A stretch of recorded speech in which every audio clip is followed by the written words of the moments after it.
What if I told you that work from anywhere often means work all the time? Remote work is sold as freedom, but for many Black professionals, especially across Africa, it often means something darker. It means constant availability, lower pay, and burnout. Companies expect instant replies across time zones, late night meetings, and 24/7 presence.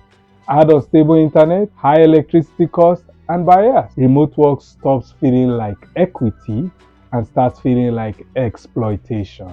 The only way this can be fixed is by setting boundaries. Define your hours upfront. Negotiate after hours expectations. Use tools that don't require you to always be live. Document your limits. Make your calendar reflect your availability. And during your hours, show results and make your work visible. Remote work can be freedom, but only if you protect your time, your health, and your value.